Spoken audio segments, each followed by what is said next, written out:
चलो स्टार्ट करते हैं। इससे पहले जो लेक्चर हुआ था उसमें हमने एक्सरसाइज 3.7 कराए थे क्लास 10 में। अब ये जो एक्सरसाइज है वो मेरी है 4.1 और जो चैप्टर है मेरा 4 है। चैप्टर में क्या नाम है चैप्टर का? Quadratic equation. ठीक है। एक्सरसाइज जो होगी ये 4 अभी एक्सरसाइज जो है 4 स्टार्ट करेंगे, लेकिन सबसे पहले इसका इंट्रोडक्शन दे दें कुछ।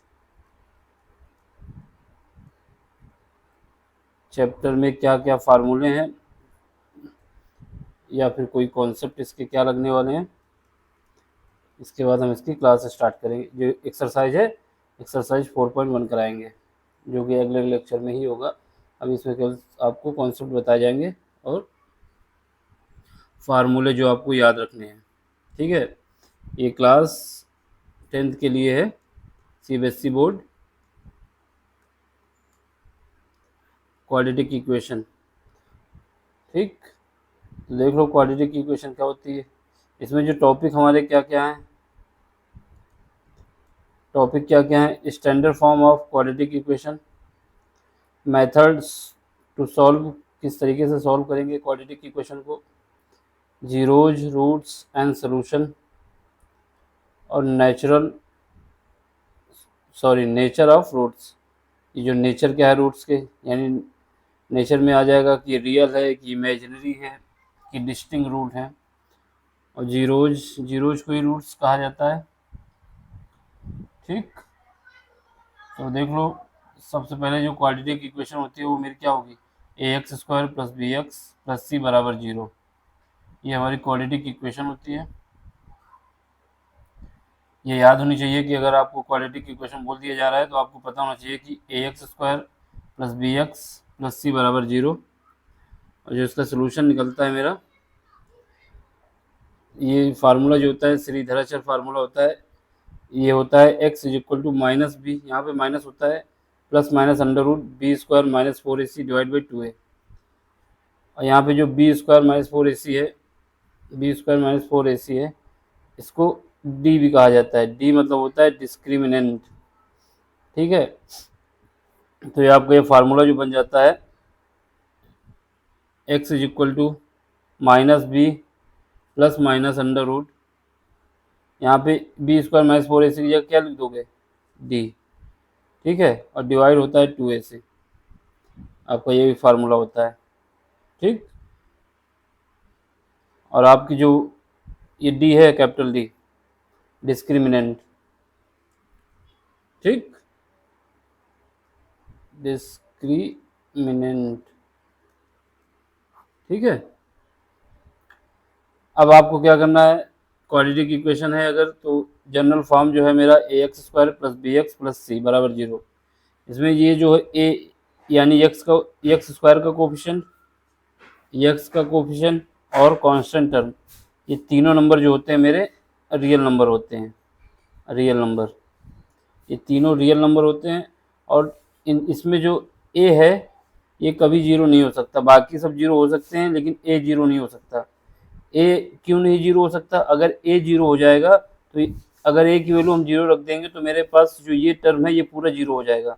और जब ये टर्म 0 हो जाएगा तो मेरे पास जो डिग्री बचेगी, डिग्री क्या बचेगी, डिग्री 1 बचेगी। और यहाँ पे अभी डिग्री एक्स स्क्वायर की वजह से 2 है, तो डिग्री अगर क्वाड्रेटिक इक्वेशन है तो उस केस के लिए इस ए को कभी भी 0 नहीं रख सकते। ए माइनस प्लस कुछ फ्रैक्शन, रैशनल इरेशनल कुछ भी हो सकता है, लेकिन निगेटिव 0 नहीं हो सकता। 0 होगा तो ये मेरी क्वाड्रेटिक इक्वेशन नहीं बनेगी। ठीक है, तो ये आपको बताना है कि ये जो है क्वाड्रेटिक इक्वेशन की जनरल फॉर्म हो गई। और इसमें ये जो है constant does not equal to 0। ठीक, ये सब रियल नंबर होते हैं। रियल नंबर क्या होता है, रियल नंबर आपका माइनस भी हो सकता है, प्लस भी हो सकता है, फ्रैक्शन भी हो सकता है, रैशनल भी हो सकता है, इरेशनल भी हो सकता है। नेचुरल नंबर भी हो सकता है, होल नंबर भी हो सकता है, कोई भी नंबर है वो रियल नंबर है। लेकिन इसमें क्या है कि ए की वैल्यू कभी भी जीरो नहीं रहेंगे, बाकी बी और सी जीरो हो सकता है लेकिन ए नहीं हो सकता। ठीक, तो अब बात आती है कि इसके जो जीरोज क्या है, जीरोज को ही हम कहते हैं रूट भी कहा जाता है।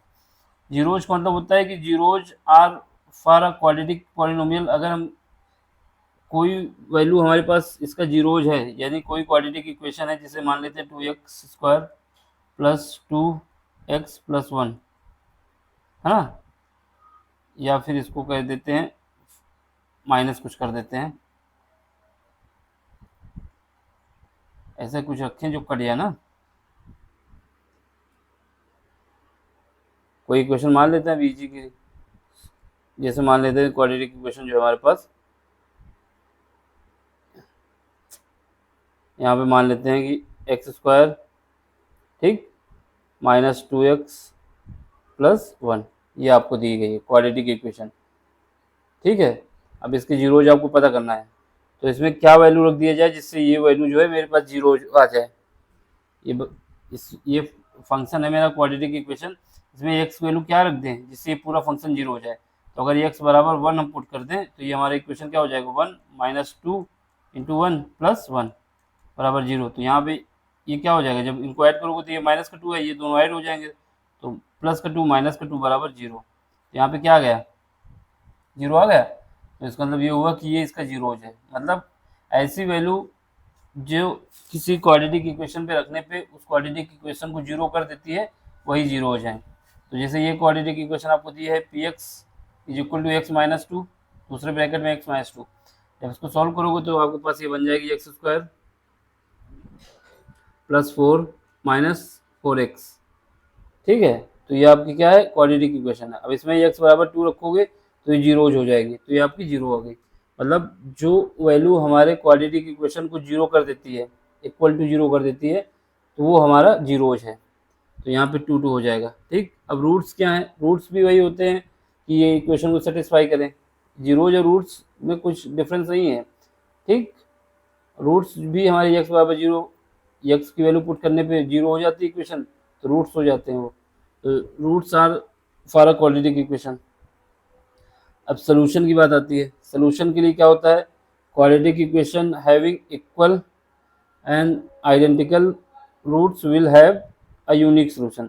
यानी अगर कोई क्वाड्रेटिक इक्वेशन है आपके पास, क्वाड्रेटिक इक्वेशन है, जैसे मान लेते हैं x², यहाँ पे देख लो x² माइनस 4x प्लस 4, ये आपके पास क्वाड्रेटिक इक्वेशन है एफ ऑफ एक्स, ठीक है, बराबर जीरो। तो अगर इसको आप करेंगे x माइनस 2 का होल स्क्वायर बन रहा है यहाँ पे, तो यानी ये जब फ्रैक्शन करेंगे तो x माइनस 2 x माइनस 2 बराबर जीरो। तो यहाँ पे क्या है, दो रूट्स आ रहे हैं लेकिन दोनों रूट्स क्या है, इक्वल हैं। तो यही आपसे कह रहा है कि उसके रूट्स इक्वल भी हो सकते हैं, आइडेंटिकल भी, आइडेंटिकल मतलब सेम रूट्स होंगे, और यूनिक होंगे, यूनिक मतलब सेम। ठीक, तो ऐसी इक्वेशन हो सकती है। दूसरी कैसी जो सोल्यूशन क्या हो सकते हैं, हो सकता है एक वैल्यू x की 1 आई हो, दूसरी x की वैल्यू 2 आई हो, तो ये क्या होगा, डिफरेंट रूट्स हो जाएंगे। और फिर हो सकता है कि रूट्स की वैल्यू -9 आई हो रूट के अंदर, तो ये इमेजिनरी रूट्स हो जाएंगे। तो ये तीन प्रकार के इसके सोल्यूशन होंगे। वो किस पे डिपेंड करेगा, ये सब डिपेंड करेगा मेरा डिस्क्रिमिनेंट जो हमने बताया था, d is equal to b² minus 4ac, ये इसकी वैल्यू पे सब डिपेंड करेगा कि क्या आएगा रूट्स। ठीक है, तो अब देख लो, सबसे पहले जो है हमारा क्या है, quadratic equation factorization method use किया जाएगा, फिर क्वाड्रेटिक फार्मूला जो उसका यूज कर सकते हैं। ठीक, फैक्टराइजेशन में क्या होता है कि आप फैक्टर निकाल लेते हैं। इसमें क्या फैक्टर निकलता है, split the middle term product of split. मतलब ये आपसे कह रहा है कि फैक्टराइजेशन में क्या करते हैं, आप आपके पास कोई इक्वेशन है, जैसे मान लेते हैं x² माइनस 4x प्लस 4 बराबर जीरो। अब आपको क्या करना है, फैक्टराइजेशन मेथड यूज करना है। तो आपको क्या करना होगा, यहाँ पे ये क्या है, ये c है ना, अगर हम जनरल फॉर्म से इक्वेशन से कंपेयर करते हैं x² plus bx plus c बराबर जीरो से कंपेयर करते हैं, तो यहाँ पे क्या होता है, कांस्टेंट होता है ना, कांस्टेंट c होता है। तो यानी इसका प्रोडक्ट और इसका प्रोडक्ट मतलब इसके जो साथ है, तो इसका और इसका प्रोडक्ट जो हम करें, इस टर्म को और इस टर्म को, इनका प्रोडक्ट करने से क्या आएगा 4, और जब इनका प्रोडक्ट कर लोगे तो क्या आ जाएगा एक्स स्क्वायर मान लो कर लेते हैं प्रोडक्ट करने से, तो यहाँ पे क्या आएगा 4x आ जाएगा 4x स्क्वायर। ठीक, या तो ये करें या फिर क्या करें एक्स स्क्वायर को छोड़ दें, इससे एक्स को भी छोड़ देंगे, और इसका जो कोफिशिएंट है ए मान लेते हैं, इसका एक कोफिशिएंट ए होता है, तो यहाँ पे 1 ए की जगह 1 हो जाएगा ना, तो इसको मल्टीप्लाई कर दें और 1 बोल दो, यानी सी को और ए को मल्टीप्लाई कर दें, ये 4 आएगा। अगर आप पूरे टर्म को लेंगे तो ये 4x स्क्वायर आएगा, तो जो इसका पार्ट है इसमें भी x को लेना पड़ेगा। अगर इसमें x नहीं लेना चाहते हो तो इसका भी b पार्ट लोगे, केवल b वाला, b क्या है 4 है, b की वैल्यू 4 है, तो अब इसमें क्या करेंगे, ये मल्टीप्लाई करने पे 4 आया। अब हमको क्या है, इसको जो b पार्ट आया है, जो b निकला है, b क्या है, b माइनस 4 है। अब b को हमें ऐसे स्प्लिट करना है, b को हमें ऐसे तोड़ना है कि जब उसका मल्टीप्लाई करें तो मेरा 4 आए, जब उसको मल्टीप्लाई करें तो 4 आए, और जब उसको ऐड करें तो -4 आए, जो यहाँ पे दिया हुआ है, जो साइन होता है उसी के हिसाब से। तो अब हम इसको क्या लिख सकते हैं, b को हम एक बार लिख सकते हैं -2, दूसरी बार भी -2 लिख सकते हैं। अगर इन दोनों का मल्टीप्लाई करेंगे तो प्लस का 4 आ जाएगा, और इन दोनों को ऐड करेंगे तो माइनस का 4 आ जाएगा। ठीक है, तो वही लिखा हुआ है कि आप जो प्रोडक्ट होता है आपका ए का और सी का, उसको ऐसे स्प्लिट करना है कि मेरा जो बी बन रहा है वो निकलना चाहिए। तो जैसे इसमें देख लो, इसमें क्या है 9x square minus 3x minus 2 बराबर 0। अगर इसको 2 लेते हैं और माइनस का 2 है ये, और ये 9 है, तो यहाँ 9 और -2 जब मल्टीप्लाई करेंगे तो क्या आएगा, 9 और -2 मल्टीप्लाई करेंगे तो -18 आता है। ठीक है, अब हमको इस b को ऐसे स्प्लिट करना है कि जब इसका मल्टीप्लाई करें तो -18 आए, और जब इसको ऐड करें तो -3 आए। अब 3 को क्या लिख सकते हो, ये 3x है, अब इसको हम ऐसे भी तो लिख सकते हैं -6x -6 और +3। अब इन दोनों को जब मल्टीप्लाई करोगे तो -18 आएगा, और जब दोनों को ऐड करोगे तो -3 आएगा। तो बस यही हमें कर देना है यहाँ पे। तो ये फैक्टराइजेशन मेथड है आपका। तो यहाँ पे क्या करोगे 9x स्क्वायर, अब इसको क्या लिख सकते हो -6x +3x -2 बराबर 0। ठीक, अब यहाँ से 3x कॉमन ले लोगे, जब 3x कॉमन ले लोगे तो यहाँ बचेगा 3x -2, और यहाँ से जब 1 कॉमन ले लोगे तो बचेगा 3x -2 बराबर 0। तो यहाँ से अब क्या करोगे 3x -2 कॉमन ले लो दोनों तरफ से, तो 3x -2 कॉमन लोगे तो ये क्या बचेगा 3x + 1, ये आपका 0 बराबर 0 हो जाएगा। ठीक, अब आप क्या करोगे एक एक, पहले इसको 0 लिख सकते हो, फिर इसको 0 रख सकते हो। जब इसको 0 रखोगे तो x की वैल्यू आ जाएगी 2/3, जब इसको 0 रखोगे तो x की वैल्यू आ जाएगी -3/2।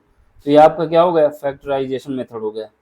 ठीक, फैक्टराइजेशन मेथड कैसे लगाना है, उसके लिए क्या करना है, जो हमारे पास टर्म दिया हुआ है, जैसे ax स्क्वायर + bx + c बराबर 0, तो हमको क्या करना है, ये c को और a को मल्टीप्लाई करना है, ac का जो मल्टीप्लिकेशन होगा उसी के हिसाब से हमको b को स्प्लिट करना है, कि उसको ऐसे स्प्लिट करना है कि उसका मल्टीप्लिकेशन करें, जब तोड़ने और जो हम स्प्लिट करेंगे उसका मल्टीप्लिकेशन करें तो ac के बराबर आए, और जब उसको जोड़ें तो मेरे पास जो b है वही आए। ठीक है, तो ये तुम्हारा फैक्टराइजेशन मेथड हो गया। अब इसमें क्या है, क्वाड्रेटिक फार्मूला जो है, ये जो फार्मूला हमारे पास श्रीधराचार्य फार्मूला है, इसको कहा जाता है, ये आपको याद होना चाहिए, ax स्क्वायर + bx + c बराबर 0। तो रूट्स जो निकालने हैं तो वो होगा = -b ± √b² - 4ac divide by 2a। एक इसमें क्या प्लस माइनस लगा हुआ है, एक बार प्लस ले लो तो x बराबर -b + √b² - 4ac divide by 2a, और दूसरी बार क्या करोगे, एक बार माइनस ले लो, -b -√b² - 4ac, ठीक, डिवाइड बाई 2a। अब आपको क्या करना है, b² - 4ac निकालना है। अगर इसकी वैल्यू आपके पास क्या आती है, आपके पास b² - 4ac की वैल्यू बराबर आती है या फिर बड़ी आती है, किससे, 0 से, तो ये आपके रूट्स जो होंगे रियल होंगे। और अगर b² - 4ac की वैल्यू निगेटिव आती है यानी <0 आती है तो इमेजिनरी रूट्स होंगे। ठीक, ये आपको डिपेंड करेगा किस पे, डिस्क्रिमिनेंट पे। तो डिस्क्रिमिनेंट के लिए कंडीशन क्या है उसको देख लो। डिस्क्रिमिनेंट क्या होता है, डी से डिनोट किया जाएगा, b² - 4ac होता है, आगे बताए थे पहले। अब इसके जो रूट्स होंगे नेचुरल रूट्स होंगे। पहली कंडीशन, अगर b² - 4ac बराबर sorry B square minus 4ac greater than equal to 0, ये जो निशान होता है, अगर इस ये मुंह इस तरफ है और यहाँ पे कुछ रखा हुआ है तो x, तो इसका मतलब हुआ कि ग्रेटर देन। अगर ये ऐसे निशान बन गया तो इसका मतलब लेस देन, और इसके बाद अगर इसमें ऐसे लाइन लग गई तो ग्रेटर देन इक्वल टू, अगर ऐसे इसमें लाइन लग गई तो लेस देन इक्वल टू, ये मतलब होता है इसका। तो यहाँ पे क्या है, B square minus 4ac greater than 0, यानी डिस्क्रिमिनेंट क्या होता है, डी, जो कि होता है बी स्क्वायर माइनस 4ac, तो वही है यहाँ पे B square minus 4ac greater than 0। तो उस केस में क्या आएगा, जो रूट्स आपके आएंगे रियल आएंगे और डिस्टिंग आएंगे। डिस्टिंग मतलब होता है कि एक, अगर एक ए है तो दूसरा बी आएगा, यानी एक की वैल्यू 3 है तो दूसरी की वैल्यू 4 आ सकती है, 5 आ सकती है, कुछ भी आ सकती है, लेकिन दोनों सेम नहीं आएंगे। तो क्या क्या रूट्स आएंगे, वो आएंगे minus B under root D divide by 2a, दूसरा minus B plus under root D by divide by 2a। ठीक, अगर ये आ गया बी स्क्वायर माइनस 4ac बराबर 0 आया, यानी डिस्क्रिमिनेंट हमारा 0 आ गया, तो उस केस में क्या होगा, जो रूट्स होंगे रियल होंगे लेकिन दोनों इक्वल होंगे, और इक्वल रूट्स क्या होंगे, minus B divide by 2a minus B divide by 2a। क्यों, क्या क्या होगा कि अगर जब यहाँ पे डी की वैल्यू 0 पुट कर दोगे तो ये पार्ट तो 0 हो जाएगा, ये पार्ट भी 0 होगा, तो क्या बचेगा, minus B divide by 2a minus B divide by 2a, दोनों सेम होंगे। ठीक है, अब क्या है, अगर बी स्क्वायर माइनस 4ac मेरा निगेटिव आ गया तो जो रूट्स आएंगे वो नॉन रियल होंगे, यानी इमेजिनरी होंगे, और उनकी नॉट वैलिड होगा। वो कॉम्प्लेक्स नंबर में जब आगे कॉम्प्लेक्स नंबर के क्वेश्चन आएंगे तो उसमें इसका यूज होता है। ठीक है, तो वो कॉम्प्लेक्स नंबर होगा या इमेजिनरी रूट्स होंगे। तो आपको क्या याद रखना है, सिंपल से याद रखना है, क्वाड्रेटिक इक्वेशन की जो जनरल फॉर्म होती है क्या होती है। ठीक, क्वाड्रेटिक इक्वेशन की जनरल फॉर्म आपको हम बता देते हैं।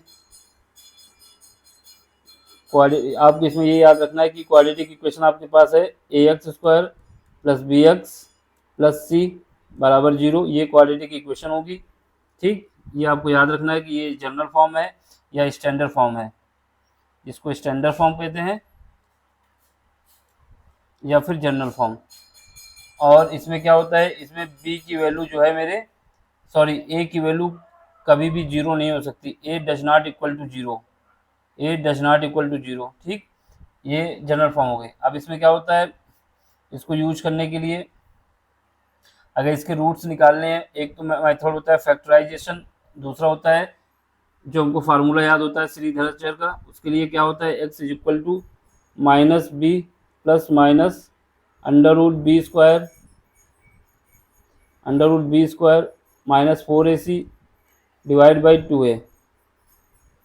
ठीक है, डिवाइड बाई 2a। अब इसमें क्या होता है, जो बी स्क्वायर माइनस 4ac है, ये मेरा होता है डिस्क्रिमिनेंट,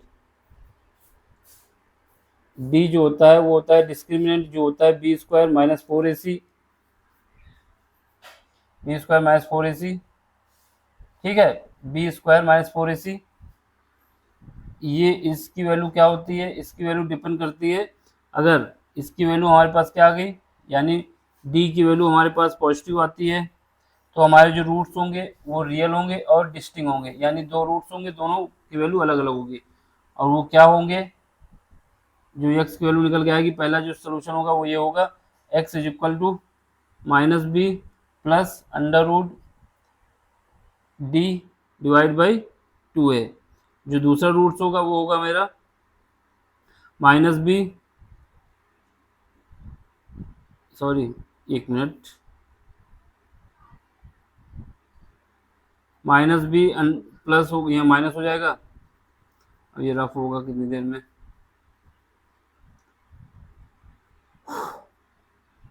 तो जो रूट्स हो जाएंगे मेरे क्या हो जाएंगे, वो रूट्स हो जाएंगे, पहला होगा minus B plus under root D divide by 2a, दूसरा होगा minus B minus under root D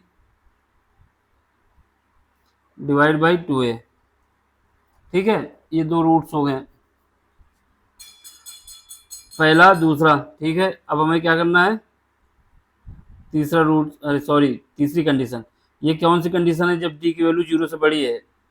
अब दूसरी कंडीशन क्या है, जब डी की वैल्यू जो है 0 के बराबर है, जो रूट्स होंगे वो रियल होंगे लेकिन दोनों रूट्स बराबर होंगे, ये अलग अलग हो गए और ये जो होंगे बराबर होंगे। बराबर होने का सेंस हुआ कि एक होगा बी डिवाइड बाई 2a, तो दूसरा भी होगा minus B divide by 2a, ये minus B divide by 2a minus B divide by 2a। अब इसका तीसरी कंडीशन होती है, अगर डी की वैल्यू मेरी निगेटिव आ गई यानी 0 से कम आ गई, तो इसमें जो रूट्स आएंगे वो इमेजिनरी रूट्स आएंगे, इमेजिनरी, ये जो रूट्स आएंगे वो इमेजिनरी रूट्स आएंगे। ठीक है, यही तुम्हारा कॉन्सेप्ट है, इससे ज़्यादा इसमें कुछ नहीं है। आपको क्वालिटी की इक्वेशन पता होना चाहिए, फिर उसका फैक्टर, जो हमको फैक्टर करने की कंडीशन होती है, फैक्टराइजेशन करने की तरीका पता होना चाहिए। दूसरा जो हमारे पास फार्मूला है उससे निकालने का तरीका पता होना चाहिए। फैक्टराइजेशन करने का तरीका ये होता है कि ए और सी का मल्टीप्लाई करें, ए और सी को मल्टीप्लाई करें, जो भी रिजल्ट मेरा निकल के आएगा उसको बी को ऐसे एक्सप्रेस करना है कि जब उसको हम मल्टीप्लाई करें तो मेरा ए सी के मल्टीप्लाई के बराबर आए, और जब उसको ऐड करें तो बी सी के, जो बी है उसके बराबर आए। तो ये लेक्चर जो है आपका कंप्लीट हुआ, इतना कॉन्सेप्ट है, इसमें इतना याद रखना। क्वाड्रेटिक इक्वेशन का जो अगला लेक्चर होगा उसमें हम इसके एक्सरसाइज कराएंगे। ठीक है, इसमें आपको जो जो याद रखना था हमने सबको बता दिया, आपको क्या क्या याद रखना है।